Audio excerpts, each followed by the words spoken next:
அறந்தாங்கி தாண்டி கட்டுமாவடின்னு ஒரு ஊர். அதுக்கு பக்கத்துல அடைக்கத்தேவன்னு ஒரு கிராமம். கிராமத்துக்கு உண்டான எல்லா அடையாளமும் இருக்கிற ஊரு இதுதான். இந்த ஊருக்கு பொண்ணு பார்க்க போயிட்டு இருக்கிற என் பேரு கௌதம். பொண்ணு எனக்கில்லைங்க, என் அண்ணனுக்கு. நான் என் அண்ணன், தங்கச்சி, அப்புறம் அம்மா அப்பா எல்லோரும் போயிட்டு தான் இருக்கோம். என் அம்மாவுக்கு பொண்ணோட அப்பா அண்ணன் தான், அதனால தான் போயிட்டு இருக்கோம். கட்டுமாவடியில இருந்து அடைக்கதேவனுக்கு டவுன் பஸ்ல போகணும். ஆனா பஸ்ல எங்களோட மூட்டை மூட்டையா கருவாடு வருது. மொத்த குடும்பத்துக்கும் வாந்தி எடுத்து எடுத்து மயக்கமும் தான் வருது.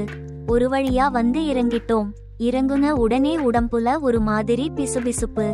என் அம்மா சொன்னாங்க, தம்பி இங்க கடல் பக்கம்டா, உப்பு காத்துல உடம்பு பிசுப்பு தட்டும், ஒன்னும் ஆகாது, வாங்க. எங்கம்மாவுக்கு இதெல்லாம் சகஜம் போல. அம்மா தலைமையில் நாங்க எல்லோரும் பின்தொடர்ந்தோம். அப்ப தூரத்தில் ஒரு டிவிஎஸ் 50 மின்னல் மாதிரி வந்துட்டு இருந்துச்சு.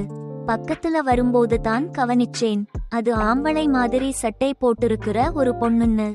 எங்கம்மா அந்த பொண்ண தலையில கொட்டி, அடியே இவளே, எதுக்குடி இவ்ளோ வேகம், கல்யாண பொண்ணு மாதிரி இல்லாம எதுக்குடி இங்க வந்த என்று மிரட்ட பதிலுக்கு அவள், அப்பா கொள்ளைக்கு போனது இன்னும் வரல, தம்பியவும் காணோம், வெயிலுக்குள்ள எம்புட்டு தூரம் நடப்பீக, அதுதான் வந்தேன் என்றதும் என் அண்ணன் என் முகத்தை சோகமா பார்த்தான்.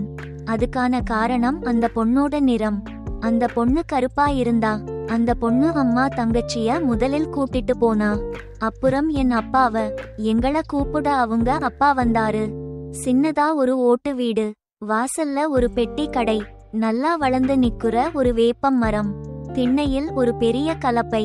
போன உடனே நம்ம ஊர் சொம்பு நிறைய டீ, காரப்பால் சைஸ்ல போண்டா. இது உபசரிப்பா இல்ல உபத்திரவமான்னு தெரியல. மறுநாள் காலையில பொண்ணு பார்க்க போறோம். அதனால பக்கத்து வீட்டு வாசல்ல படுக்கை. வரிசையா ரொம்ப வருஷம் ஆகுது. எங்க மொத்த குடும்பமும் ஒன்னா படுத்து. எங்கம்மா அவங்க அண்ணன் கூட உட்கார்ந்து பழைய கதைகளை பேசிட்டு இருக்காங்க.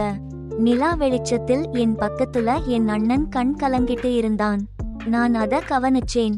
எனக்கு அவனை பத்தி தெரியும். அவன் ரொம்ப அமைதியானவன். எதையுமே அம்மா அப்பா கிட்ட தைரியமா சொல்ல மாட்டான், பயப்படுவான்.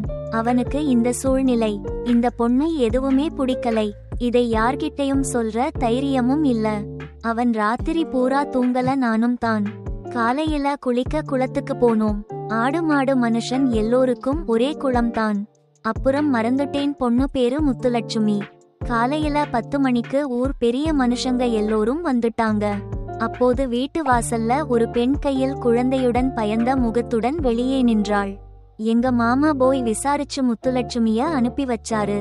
வீட்டு பின்பக்கம் வரச் சொல்லி அந்த குழந்தைய தூக்கி பார்த்து, ஒண்ணுமில்ல நங்கை, புள்ளைக்கு குடல் பிறண்டிருக்கு, இதுக்கு போய் பயந்துட்டு என்றவள் வீட்டுக்குள் இருந்து கிண்ணத்தில் எண்ணெய் கொண்டு வந்து குழந்தைய தனது காலில் படுக்க வைத்து தனது நாக்கை சுழற்றி விளையாட்டு காட்டியவாறே வயிற்றை நீவி சரி செய்தாள்.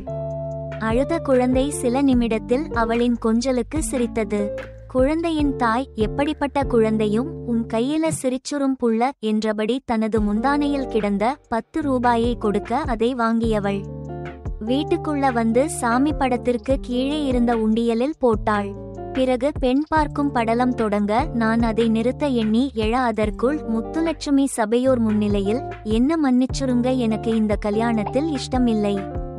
எங்க அப்பா அம்மா கிட்ட சொன்னேன், கேக்கல, அதனால தான் உங்க முன்னாடி சொல்றேன் என்றதும் அவளோட அப்பா அடிக்க கை உங்க எங்கப்பா தடுத்து, ஏம்மா வேணாம்னு சொல்ற என்றதும், எப்படி மாமா சரியா வரும், மாமாவும் நானும் ஜோடிய நின்னா கூட எல்லோரும் சிரிப்பாங்க, உறவுக்காக கல்யாணம் பண்ணி வச்சு அவரு வாழ்க்கையை கெடுத்துறாதீங்க மாமா என்று அவள் சொன்னதும் சபை அமைதியானது.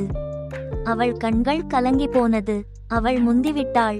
என் அண்ணன் மெளனத்தின் மொழி உணர்ந்து தன்னை தாழ்த்தி உயர்ந்துவிட்டாள். அன்று மதியம் பஸ்க்கு காத்திருந்தோம்.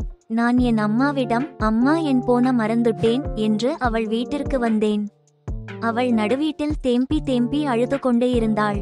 நான் அவள் அருகில் அமர்ந்து அவளுடைய கண்ணாடி வளையல் நிறைந்த கைகளை பிடித்து, இன்னும் எத்தனை வருஷம் வாழப் போறேன்னு தெரியல, ஆனா வாழப்போற ஒவ்வொரு நிமிஷமும் உன் கூட வாழணும்னு ஆசைப்படுறேன். இந்த முகத்தை தாண்டி ஒரு அழகு இருக்குடி, அது உன் மனசு. இந்த கருவாச்சி முந்தானையக்குள்ள புதைஞ்சு வாழ விரும்புறேன். என்ன கல்யாணம் பண்ணிக்கிறியா என்றதும் அவள் அதிர்ச்சியில் உறைந்து என் கை உதறி வீட்டுக்குள் புகுந்து கதவடைத்தாள். கொஞ்ச நேரம் காத்திருந்தேன், வரவே இல்லை. நான் கிளம்பி வாசல் வந்ததும் ஜன்னல் வழியே சலசலவேன கண்ணாடி வளையல் குலுங்க நான் திரும்பி பார்க்க அவள் என்னிடம் பரிசம் போட எப்ப வருவீக என்றதும் நான், முதல்ல அண்ணன் கல்யாணம், அடுத்த நம்ம கல்யாணம் என்றேன். 6 மாசத்துல அண்ணன் கல்யாணம், அடுத்த மாசமே எங்க கல்யாணம். கல்யாணம் முடிஞ்சதும் அண்ணன் அமெரிக்கா போயிட்டான், வரவே இல்லை. 6 வருஷம் கழிச்சு தங்கச்சி கல்யாணத்துக்கு வந்தான். அவனுக்கு ஒரே பையன், எனக்கு ஒரு பையன் ஒரு பொண்ணு. இப்ப 3வது வயத்துல 5 மாசம். என் அண்ணன் எங்கள பார்த்துட்டே இருந்தான். மொத்த கல்யாண வேலையையும் முத்துலட்சுமி கவனிச்சுட்டு இருந்தாள்.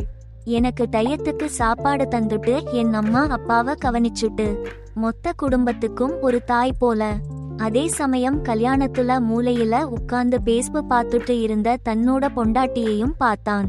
இப்ப புரிஞ்சிருக்கும், ஆண்டவன் தேவதைய கண்ணுல காட்டும் போதே புரிஞ்சுக்கணும்னு. மனைவி அமைவதெல்லாம் இறைவன் கொடுத்த வரம்.